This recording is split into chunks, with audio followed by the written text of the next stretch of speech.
дар бораи авфи зиндониҳо гап занед, авф мешавад имсол ё ки не? Магарам гапи гаандат гӯем, баъд смсҳои моро ба назар гиред. ҳамин реклама дар виҷдони инсоним зад. Нафарҳое ки дандонҳои худро сафед кардан мехоҳанд, ё мехоҳанд хунукии дандонро табобат кунанд, ё мехоҳанд барои рост кардани дандонҳо брекет монанд. Ба рақамҳои рӯи экран муроҷиат кунед. Духтури дандон дар Федератсияи Россия шаҳри Москва мебошад.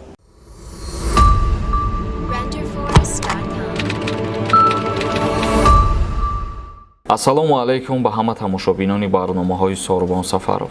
Умедвор ҳастем ки тансиҳат ва хонаобод ҳастем. мавзӯи имрӯзаи мо оиди нарху навои билетҳо аз Федератсияи Россия ба Ҷумҳурии Тоҷикистон. Прямои рейсоша нархоша гап мезанем ва через Узбекистона.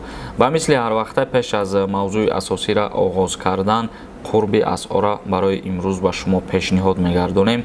мутобиқи маълумоти Бонки Миллии Ҷумҳурии Тоҷикистон барои имрӯз 1000 рубли русӣ баробар мебошад ба 153 сомон ва $100 бошад баробар мебошад ба 1132 сомону 20 дирам ва 100 евро бошад баробар мебошад ба 1340 сомону 50 дирам. чӣ хеле ки ба ҳамаи мо шумо маълум аст, рӯз то рӯз нархи билетҳо аллакай арзон шидаистанд. арзон шидаистанд, мо чиро дар назар дорем гуфта, вақтое буд ки нархи билет чӣ аз Тоҷикистон ва чӣ аз Россия ба Тоҷикистон ба $1000 ва $1500 баробар буд. ширкати софсавдо барои зиёд кардани риш ва ё барои зиёд кардани мӯи сар ва ё барои нест кардани доғҳои сафед аз бадан ва ё барои зиёд кардани қувва ба шумо ёрӣ мерасонад ва инчунин дороҳои варзишӣ, протеин ва гейнерҳо бо нархи арзон. Дастсафка ба ҳама шаҳрҳои Федератсияи Россия дар муддати 5 соат карда мешавад. Аз номи юристиҷаи муроҷиат кунед, тахфиф карда мешавад. ва хушбахтона ба гузашти вақт оҳиста оҳиста арзон шидааст. аз Федератсияи Россия айни ҳол барои моҳи июл нархи билет баробар мебошад аз 19000 рубл то 25000 рубл дар бар мегирад. 19000 рубл дар ҳамон ҳолате шумо дастрас мекунед ки мисол имрӯз 8 июла мерем ба рӯзои 20 ва 25 июла билет хариданӣ мешавед. дар ҳамин ҳолат метавонед ки 19000 рубл ё ки 20000 рубл билета дастрас кунед ва дар ҳоле ки шумо мерен имрӯз барои 10 ё ки 12 июла чипта харидорӣ карданӣ мешавед, дар ин ҳолат то 25000 рубла харидорӣ мекунед ва ғайри ин нархномаи билетҳое ки мо номбар карда гуфтем ба шумо, пули тест меспорен тамом. ва аз Россия через Узбекистон ба Ҷумҳурии Тоҷикистон омадан нархи билетҳош оғоз мешавад аз 7000 рубл то 10000 рубла дар бар мегирад. ирам ба монанди рӯзҳоша чӣ хеле ки мо гуфтем ҳозир, агар ки имрӯз бирен ба 15 ё ки 20 билет хариданӣ бошед, мумкин 6-7000 рубла билет бихаред. агар бирен як бора ба 10 ё 12 билет хариданӣ бошед, мумкин 10000 рубл харидорӣ кунед. ибд бо тавассути Узбекистон, яъне аз Россия ба Узбекистона аз 7000 то 10000 рубла билетҳо дар бар мегиранд ва аз Узбекистон ба Ҷумҳурии Тоҷикистон омадан 1000 ё ки 1500 рубли дигар расход мекунед тамом. якчанд саволҳои шуморо мо айни ҳол мехонем, ба саволотон ҷавоб мегардонем. аҳтамова нависад: салом акаи Сорбон, раҳмат барои видеоҳотон. мо ҳар як хабарои шуморо бесаброна интизорем. як савол дорам: ин ваксинара бояд пеш аз 3 рӯз ба сафар кардани Россия гузаронем? ин хеле ки агар шумо 3 рӯз пеш аз сафар ваксина бигзаронен, шумо бояд боз ҳатман тест биспоред, чунки ба як бор ваксина супоридан шумо аз супоридани тест озод намешед ва шумо агар теста ки дар назар дошта бошед дар ҳамин комментария нависондагитон, як рӯз пеш ё 2 рӯз пеш тест биспоред, мешавад ки ба ҳамун маълумотнома аз аэропорт бигзаред. Холиқов нависад: салом алейкум, ман ҷудо шуда натонистаистам, занам дар Москва давернис наметиҳад.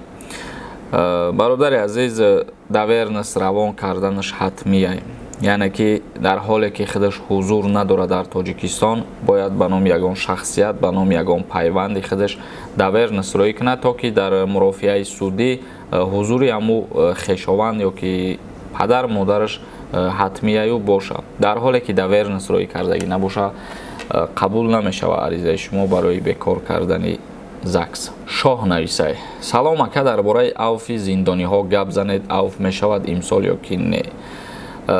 Агар ки бо қарори ҳукумат тасдиқ шава, яъне ки президенти ҷумҳурии Тоҷикистон тасдиқ кина чизаву ягон ахборот дастрас ки кунем, ҳатман ба шумо пешниҳод мекунем, гап мезанем. Мо айни ҳол дар бораи авф ҳичи гуфта наметонем, чунки ягон маълумот надорум бародар.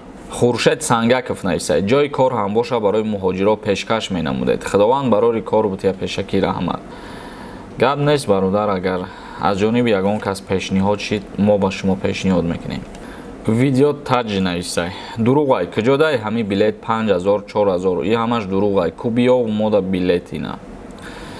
Бародари азиз, аввалан и гапш ки мақсад ҳар қароре ки мебурора, и қарора ма имзо намемонам ва ма тасдиқ намекунам. И қарора директори агентии авиатсияи граждании ҷумҳурии Тоҷикистон Икром Субҳонзода тасдиқ кард ва дар ҷаласаи пешниҳод намуд ки билет айни ҳол аз ҷумҳурии Тоҷикистон аз 4500 сомон то 5900 сомона дар бар мегирад. Ва чӣ даъвое дорӣ? Даъвота дамарам наки бародар. Фирӯз нависад. Якай сормон як хизмат кан, ҳами билет моҳи август кай мебурорам, бинавис пешакӣ нархи қатъи нархаш неким. Гап нест, агар ки бироя рӯйхаташ ҳатман пешниҳод мекунем. Хуршед Султонов нависад. Салом. Магарам гапи гандат гӯем, баъд смсҳои моро ба назар гирен. Бародари азиз, гапи ганда мегӯй, гапи хуб мегӯй, мада фарқ надора аввалан ки. Ва баъд дуюмин и гапай ки Султонов бародар аз ҳамин номат дахотирам омад. Аллакай дубора ё се бора ма ба саволита ҷавоб гардондагиам, ба комментарие ки нависондагӣ хонда ҷавоб гардондагиам. баъзеите то охири видеоро тамошо намекунӣ, ба ҳамин хотир ҷавоб намегирем ба саволотон. Ва морам ба ҳамин хотир кам саволоро мехонем ки видеомон минуташ дароз нашава, ки минуташ дароз шид то охирша тамошо намекунанд ва саволои ҷавоб додагӣ мо беҳуда мешава, одаморо ҳам ба саволошон ҷавоб намегиранд, чунки тамошо намекунанд то охира. Ашуров Ҷонибек нависад. Ака билетҳо ай душанбе ба Москав чанд сумай? Видеои динангии моро даромада тамошо кунен. Оиди нарх навои билетҳо аз Тоҷикистон ба Россия суҳбат кардагием, ҳамаша фаҳмондагием. Афзалшод Тошев нависад. Акама чанд бораи ҳамин савола метам, ай хуҷам ба дамадед ва нархҳои билетам мегуфтед. Бародар, тинам тавсия метам ки видеои динангиро тамошо кун. Муталиб нависад. Ассалому алайкум брат, аз саволи мо ҷавоб надодӣ. Статьяи 17 сода карда бифаҳмон брат, пешакӣ раҳмат.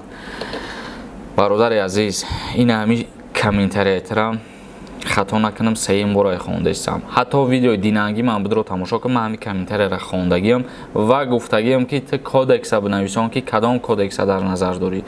Моддаи статьяи 17 мегӯй, статьяи 17 як гала кодекса, ҳамаш доранд ин моддара. Ман киҷо медонам ту кадом кодекса дар назар дорӣ.